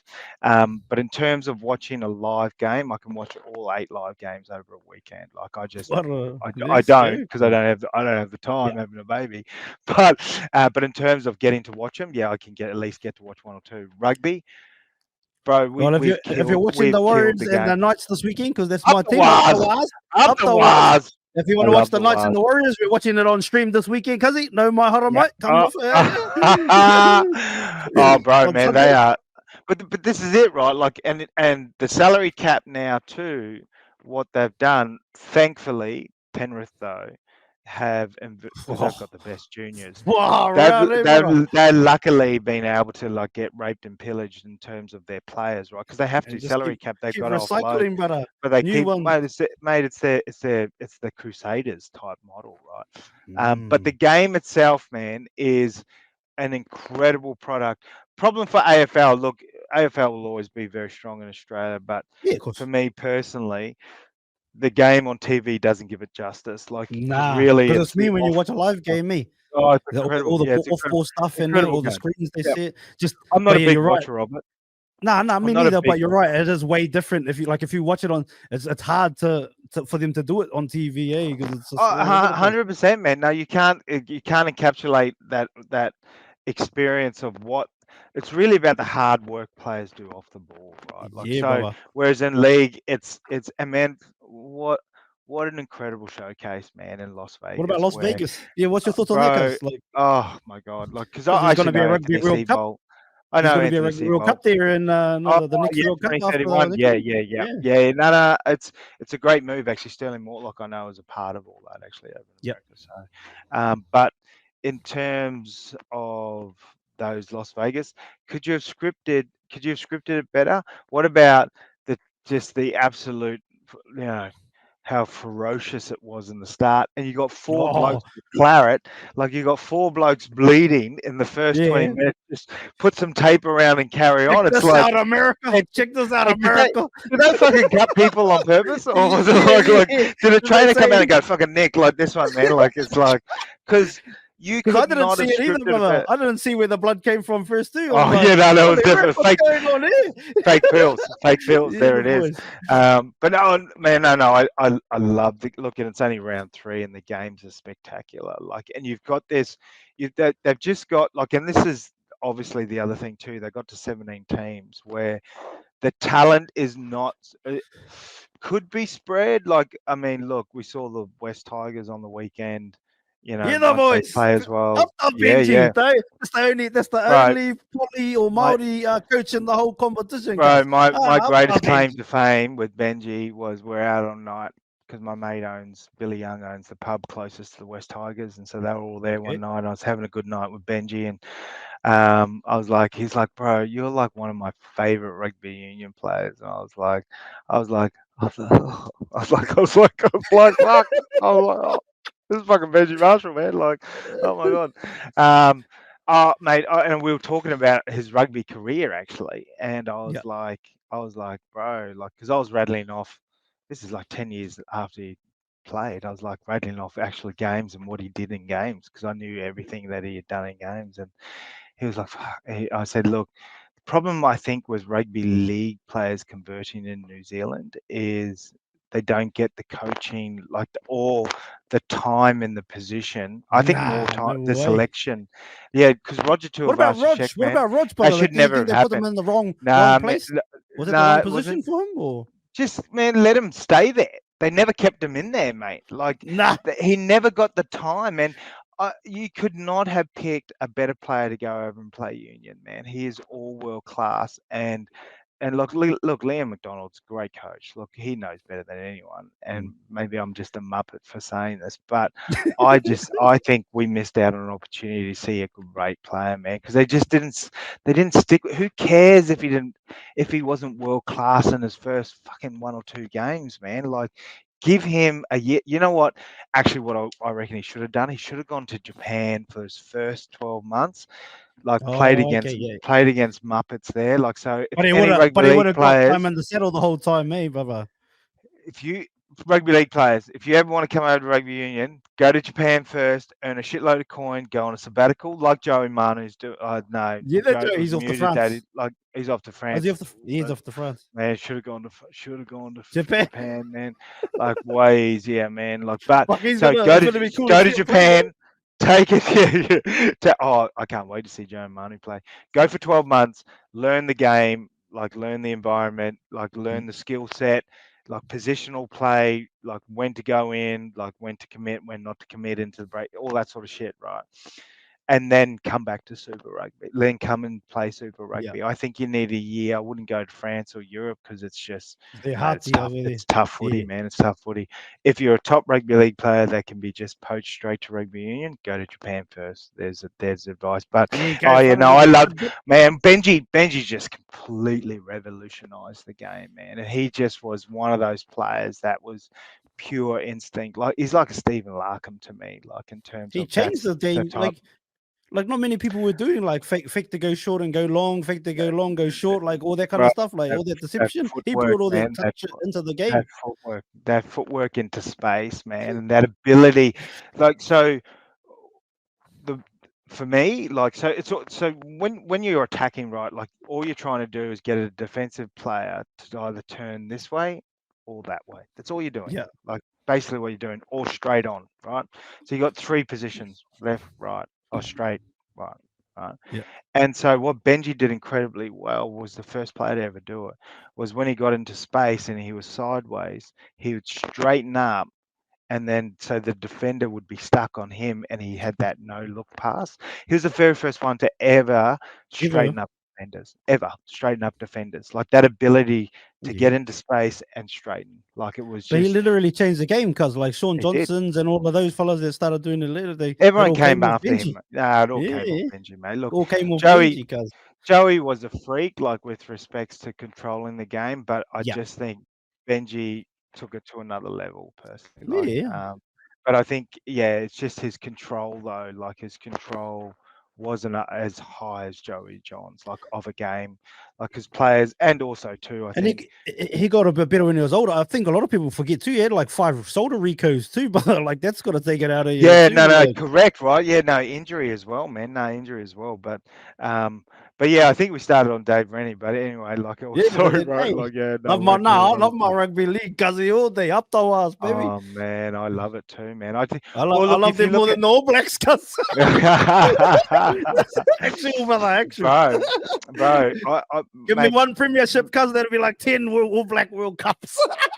man, could you imagine though, right? Like, if the Warriors actually had the Jonah Lomus, Tana Umangas, like Christian Cullens, Richie McCalls, he would have Take made an Hardy Tavia awesome too team. if he wants the. Like Artie Savia, like, yeah, if you think about like the players that could have played for the Warriors, I don't think there would be a side in Australia that could match it.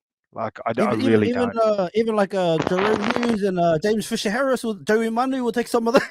Those ones Bro, too. they are incredible players. Please don't get me wrong, but if But you I get what look you mean. at, yeah, if Those you look great at All some of Blacks. the talent, man, like the Jerry Collins of the world, man, like God rest his No. soul, what an incredible human Bro, I heard being. a cool Like, story about Jerry. You want to hear it? I heard a cool story from yeah, Winnie yeah, about Jerry. It's a quick one. yeah, When they first when Sonny first got to Toulon and he didn't have his house yet, Sonny Bill. So he had to stay with Jerry before he got his house. And I think Orini said it was the second or first home game that Sonny played. He got grass cut and he had a bit of a sore leg, bit of a limp. And they go to Jerry's to get on the piss, the boys. But obviously Sonny didn't touch a drop. And Jerry sees them, they're all on the piss. Jerry says, "Come here, mate. Oh, I got you." And Jerry massages his leg. And then so before that, Sonny was all right. Like he had a bit of a limp, but he could still walk. The next morning, Sonny wakes up and he can't walk. And he goes and gets another scan, and there was a fracture, and it had moved because Jerry massaged it too hard. oh shit. Jerry massaged it too hard. Shout out to the King King, no, Jerry, man. King, no, man. Don't let Jerry touch you. Like, mate, I got knocked out. Like, I got knocked. The two biggest knockouts. I got a few concussions. Not that Yep. many, but it was Jerry Collins' forearm. Like, so he knocked me out so bad in one game. Where he got me right across my jaw, man. Like big swinging arm. Where I ran to the line out after I got up. Like, and I ran to the line out. And in my entire career, man, I never forgot not forgot a line out call or stuffed Okay. up a line out call. I always knew where it was going to and Ever. always knew the movements. Always, never. Yeah. And the guy called it. Second row called it, and I was like, stop. Come, like, quickly ran into huddle. And I said, man, I can't remember a call. I don't know where this is going to. And he said, just throw it to me. So he was fourth in the line out, and he jumps up, and I throw the ball in, and my mechanics was all over the place. I hit him in the nuts. Like, he jumped up in the air. And Holy like, yeah, man. I was like, only time I've ever been like that in my entire career was from a Jerry Collins swinging arm. He was a beast, like literally. Yeah. No, he's a bit, man. He was just tough, man. He was just like, but that was that generation though too. Like, you got a lot of swinging arms, and you got like, but in terms of like tough to tackle and that confrontation, yeah, he's He up loved there, it, eh? man. Yeah, he Remember loved it. when Yeah, Remember when Chabal like fucking put out Masui on Queer Street, and then the next game I think it was Jerry played him and smoked him. smoked him. Oh no, you never tried to get on the bad side. Like, whenever we go out on the pier, so I used to love hanging out with the boys in Wellington, man. That Chris Musso, he was hilarious.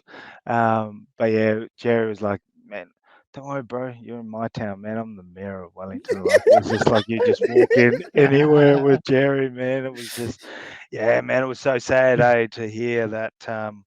But I mean, what I read though, like, so he was actually over there when Justin Harrison was coaching like a second division French team. So he was actually playing for Justin. Actually, I think he was like coming back for another season. And what I read was that his daughter, his baby, like, survived because he covered I heard the that baby. too, brother.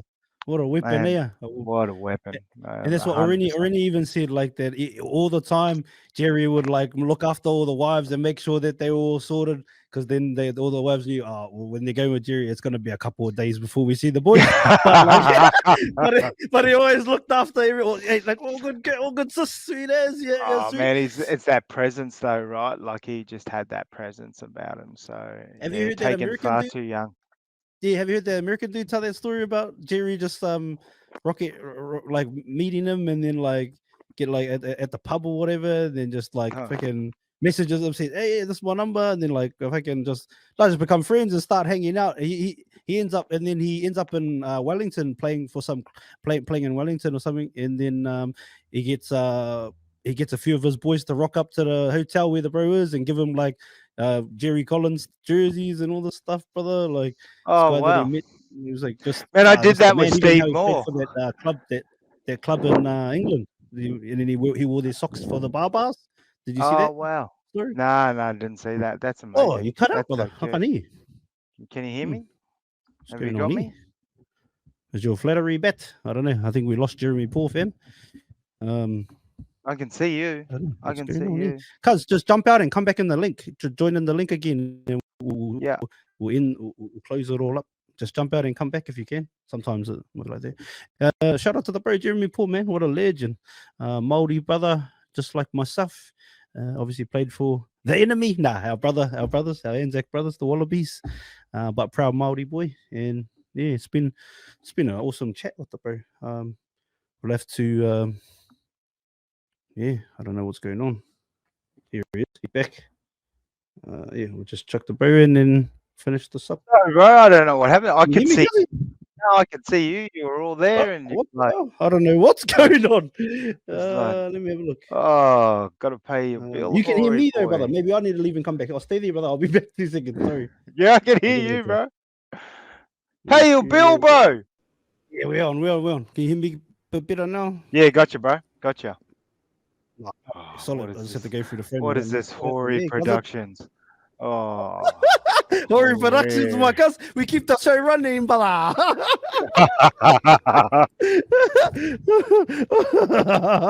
Shout out to Hori Productions, my cuz. Straight up. But you were saying about obviously Jerry. We got into a few different things. I got a few questions. Oh yeah, no, we're talking about like he would have been a great league player, right? Like we were sort of talking about, like surely up the Wars. But I think the Knights will win, man. What do you reckon? We'll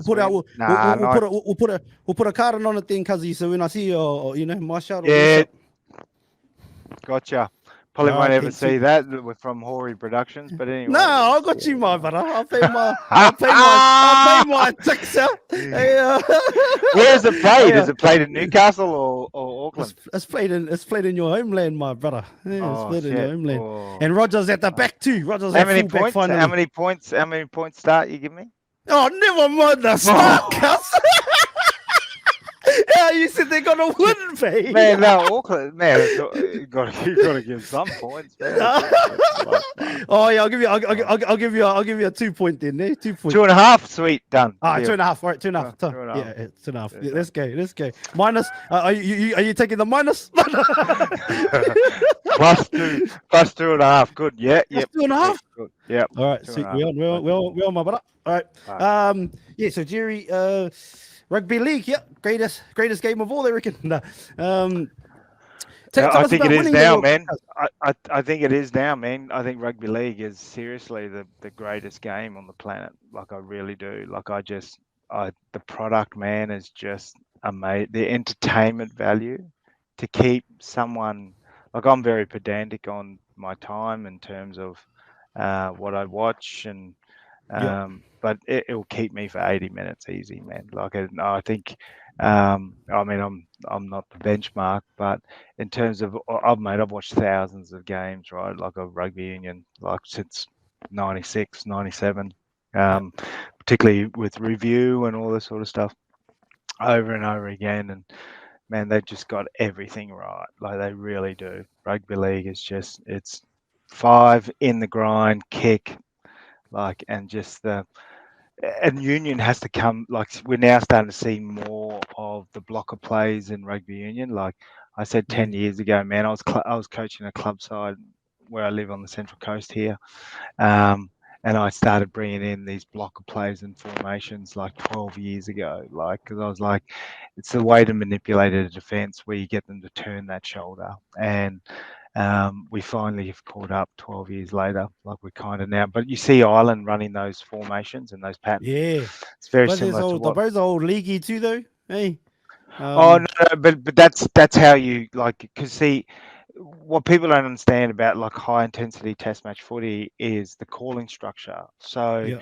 it's the ability to be able to call on the run and everyone understand what their job is. So run the right line, pass the right ball, that sort of stuff. Mhm. Because actually, I'll start off two things. Like first thing, we used to have people talk to us before every single game, right? Like Yeah. before classic Wallabies would come and talk to us, or inspirational people before Wallaby games. So I played 72 tests, so I got it. Plus I was injured for about 30 odd, so I got to sit with like nearly 100 tests or over 100 tests. And one in particular, we had 3 of the oldest Wallabies come and talk to us. They're the oldest living Wallabies before we played South Africa and Brisbane in '06. And the last guy to talk to us, he told us about how he had been shot down in a fighter plane in the war, 3 Wow. times, got captured 3 times as a prisoner of war because he escaped 3 times. And he played for the Wallabies before, and when he came back, he played 1 game after. And he said, after going to war and then playing, just the fear wasn't there. Like, and so as a team, we went out and smacked South Africa 49-0 that night. True. After Yeah, that, it eh? was record-breaking high score we've ever scored against South Is, Africa. is, But is that how important that stuff is, brother? Like before, like that shit can well, really look, like and that's yeah. where I'm going to with this other part is like we had, the Shane Warne, Steve Walls, Alan Jones, Michael Voss, Nathan Buckley, some of Laurie Daly, Ricky Stewart, some of the greatest sports people of all time, right? And their number one thing, they all said, the great sports people, just do your job. Just do your job. You never need to be superhuman. Players like in championship winning teams, you never expect anything more than getting your job done. So if you do your job, like I know, like I played in 4 Super Rugby finals, and I know 2 of those that we won, I did my job. Like, and I know in the other 2, I didn't do my job. So I impacted on the result. So I always say try to get kids to understand what their job is. And then Yeah. once they understand, and that's sort of going back to where someone like an Ireland is. So when you're running these elaborate plays, so what they did is the best way to learn ad lib footy is to first structure footy. Okay, so if you have structure, you can then play off that structure, which is your ad lib footy, and that's what New Zealand is so good, is because there's the structure there. There's so much structure. Like kids know where to be, players know which way to run, and then that's when you get to understand and start to perform in that ad lib footy. And that's where the Mm, talent and the skill comes out. So, someone like Ireland who have been together now for a good 4 to 5 years, they've got the structures in place in terms of formations. I was running this through to Stephen Larkham last year, like before trial, for the preseason. I was going, mate, it's all to do with formations. So players get into these like sort of structural formations. So they do like a triangle, right? Ireland, and then they can run, that behind player can run in any direction, to the side, to that side, underneath, block a play.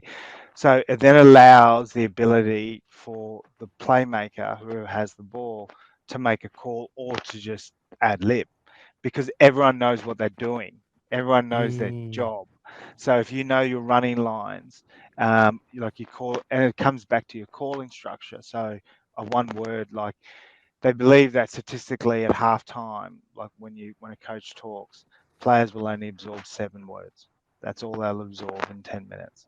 So you keep it short, you keep it simple, and you stick to the parameters of your job. So, so when I look at someone like an Ireland at the moment, it's simply because they all individually are doing their job. mm. Wow, interesting. Who do you think? Obviously, take the Wallabies out of the equation. Who do you think take out the next World Cup? Obviously, Wallabies, but Uh, you know, do you know? Do you know? Look, playing at home. No, look. I think if we can have a successful Lions series, which yeah, I think, look, we got time to build a squad for the yeah, World Cup. Like we really do, because mate, playing the '03 World Cup here was incredible. Like having the yeah. home, Different, eh? having your home. Oh man, it was so good, and I think it got us to the final. Like England, hate to say it, but we're the number Bro, one were side in they the were world. just They were that good, better, eh? bro. Do you know Oh, what, man? Like it was hilarious for us because we went to Darwin for a training camp in June for a hot summer, and in the World Cup in the final, when it was dry and nice and hot, we were up 14-0. Fucking rain comes in and brings their forward pack in. Mate, their forward pack outweighed us by 7 to 8 kilos a player, I think it was. Like they were per player. enormous. Oh, Uh, enormous, man. but They were not just just outweighed, but they were also fit as fuck too, eh? Like oh, not just and they were big, man. Like yeah, the yeah. man John, like yeah, their front Mm. row was like on average Delalio, who else 122 was in there? kilos. Some weapons, eh? Um, oh, look, they had that Thompson. They had that Jason Leonard. Yeah, that's right. Yeah, Martin Johnson was there. Delalio. They had that that Neil, whatever his name is, that little seven. He was Neil Back, I think his name was. He was. They were just incredibly good, like and led by good. And also had a good 10, right? Like where Johnny Wilkinson Goes was. all right. That's when Okay. he used to run as well, right? Like Mm. as a 10. So there's another great convert too, Jason Robinson. He was a Yeah, was it? hell of a player. He was a hell of a player, man. Like every time I played against him, his feet, man, were just like you were Well, just you didn't making even know sure where he's gonna go. you're just making sure you're connected to your left and right. Like to Yeah. to anyone that's coaching kids or anything like this, or coaching or wants to be an aspiring player, the number one thing about defense, you don't have to fucking worry about anything else. All you got to worry about is doing this. Look to your left, connect to that person. Look to your right, connect to that person. Because if all you can worry about is your space. So it's Yeah, like a yeah, your bicycle space. chain. It's like a bicycle chain. Like that's your link. And so I just made sure whenever I was with Jason Robinson, when I was running up the field, like say it was in broken play and we kicked, I was just always, you there, you there, you there, you there, you there, you there. Like you just made sure you were connected because man, his feet, man, and he was just like wasn't that big, man, but God, he's powerful, Yeah. powerful runner. So Speaking of converts, you yeah. had a couple in their team too. Matty Rogers, Wendell Sailor, Lottie Takiri. Awesome blokes, man. Like, Hey. oh my God, man. They were incredible. Like, just like, oh, Big Delhi, like he just Yeah, would walk got a in, Delhi man, story for and the people. What? oh no, look, I can't, Nah, nothing I can say no, on no. anything like it, but Yeah, yeah, yeah, he, yeah. but he was like, he was just larger than life, man. Like, so Yeah, how I've always explained Dal is he was your battler, like your worker, like he didn't have the skill set of the Lotties or the Matt Rogers, but number one in my team, like, because he would always take three defenders, like, and he was just, and his work rate was unbelievable. Like, he had an unbelievable work rate, but he attracted defenders. mm, So, and that's what I loved about. But as a team man, in terms of culture, like, he was a big driver in just uplifting spirits, man. Like, because you'd be fucked from training, you'd be yep. tired, and in walks Dal, and you'd be just like, oh, you'd like get on the same energy, and he was just like, he was incredible. Look, Matty Rogers was probably too good, like, for the game. Like, he Too couldn't. He simply. was so good. He was in every position: 10, 12, 13, wing and fullback. Like, the only Literally. position he didn't play in the backs was 9. Like, and I think he might have even got sub there once. Yeah, Like, yeah, he he got was. him if he I think wanted to. it was just too good. Like, he was like.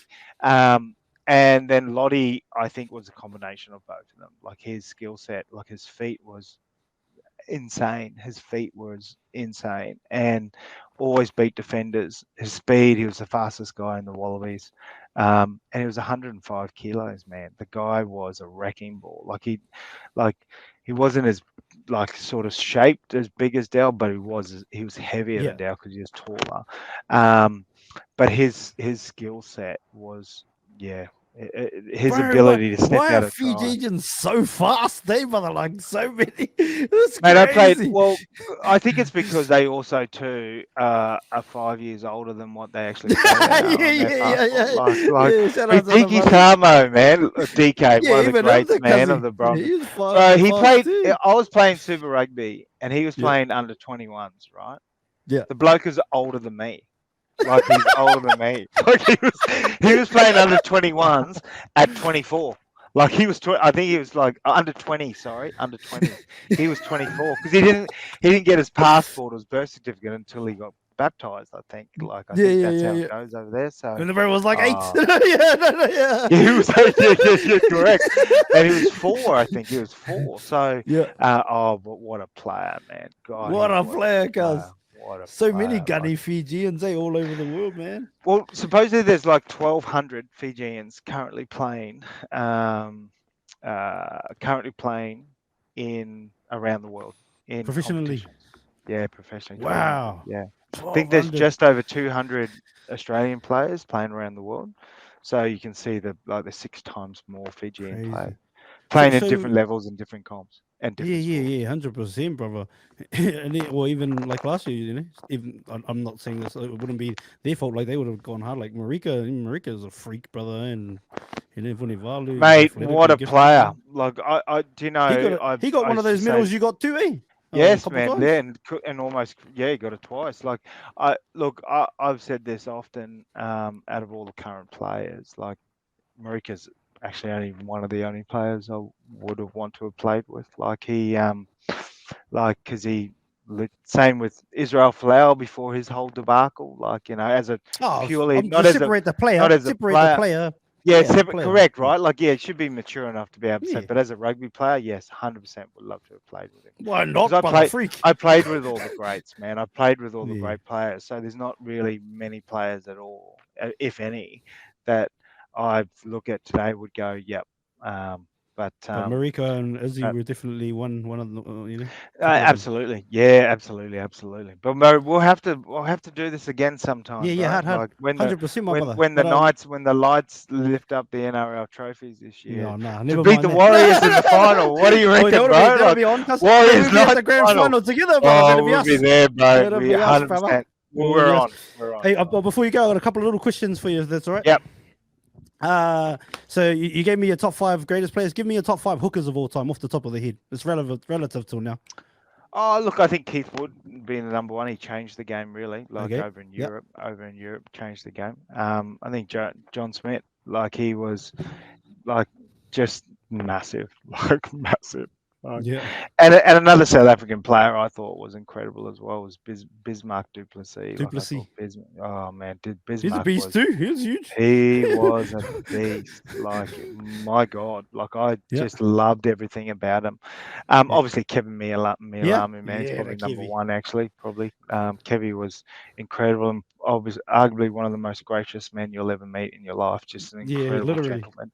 So Like nice. absolutely worshipped him. I think my old sparring partner, man, Anton Oliver. I think he was just unfortunately, no one ever taught him how to throw, man. Like but no one ever taught us how to throw, man. We all learnt ourselves. So Eddie Jones actually said to me, he goes, mate, if you don't change your throwing, I can never pick you again. I ended up changing it, figuring out how to do it myself, acquisition, execution, correction, right? Yeah. I built that system myself for throwing, and I won the John Eales Medal that year. That's when I won Let's the John go, my Eales Medal brother. because I took line out throwing out, and poor Anton, man, he was such a great player, Yeah, Anton. incredible player, and it just unfortunately, man, it was our doing. We gave him the yips when it came to line out throwing because again, no one ever taught his type of style and his movement. When you look at now how he used to step and his arms were back, like there are so many technical things now I could look at and go, mate, if you just change this. But yeah, that would be my top five. What a five though, brother. If you could only eat one meal, and it has to be a real meal, can't be like this and that, for the rest of your life, what do you choose? Oh, easily my wife's chili, man. Like she's that good, eh? chili to me. Oh, Is this like, are you talking about something else, or you mean the food? Is the food? No, no, she's just standing behind me. She can hear me, bro. So Shout out to wifey. no. Oh, fuck, man, hard to get past KFC too, right? Or that's it. You're the KFC. If you could have one superpower, what do you choose and why? Oh, jeez, man. Oh, you'd have to say flying, right? Like bird's eye view. Superman. Oh, yeah. I hate heights, but I'm thinking easy transport. But yeah, you have to. Yeah, I'd say flying. Okay, and then if there's one kid out there that wants to become the next Jeremy Paul, what's your advice? Even like he's like 20 years old, 18 years old, not necessarily a kid, but like he's thereabouts, in the system, but he wants to go to that next level. Well, the best advice I could is time management. So particularly young men or particularly young boys, but in terms of across sports people, is time management, particularly in this day and age. So best advice I could give you is actually write down your schedule for 4 weeks, and you think you know your schedule, but you don't.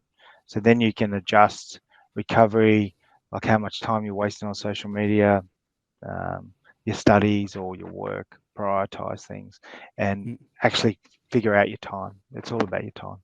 Yeah, beautiful. Hey, my brother, time is the most valuable commodity we have as human beings, Kazi. So thank you for giving me bloody 2 hours of your time, my brother. And shout out to wifey for allowing it. But yeah, hopefully this is the last time we sit down, cuz. Absolutely, cuz. Man, love to be back on Hori Productions, man.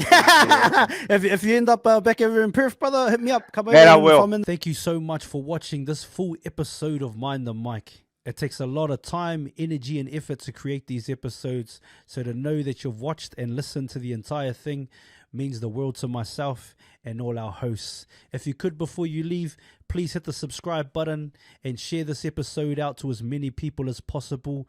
It would help us so much. Thank you again to everybody that's still here, still watching. Thank you for all your comments, all your shares, all the DMs. Appreciate you all. Make sure you follow us on every platform. Have an awesome morning. Have an awesome night, depending on where you are in the world. Mind the mic out. Oi, have you hit the link in bio yet?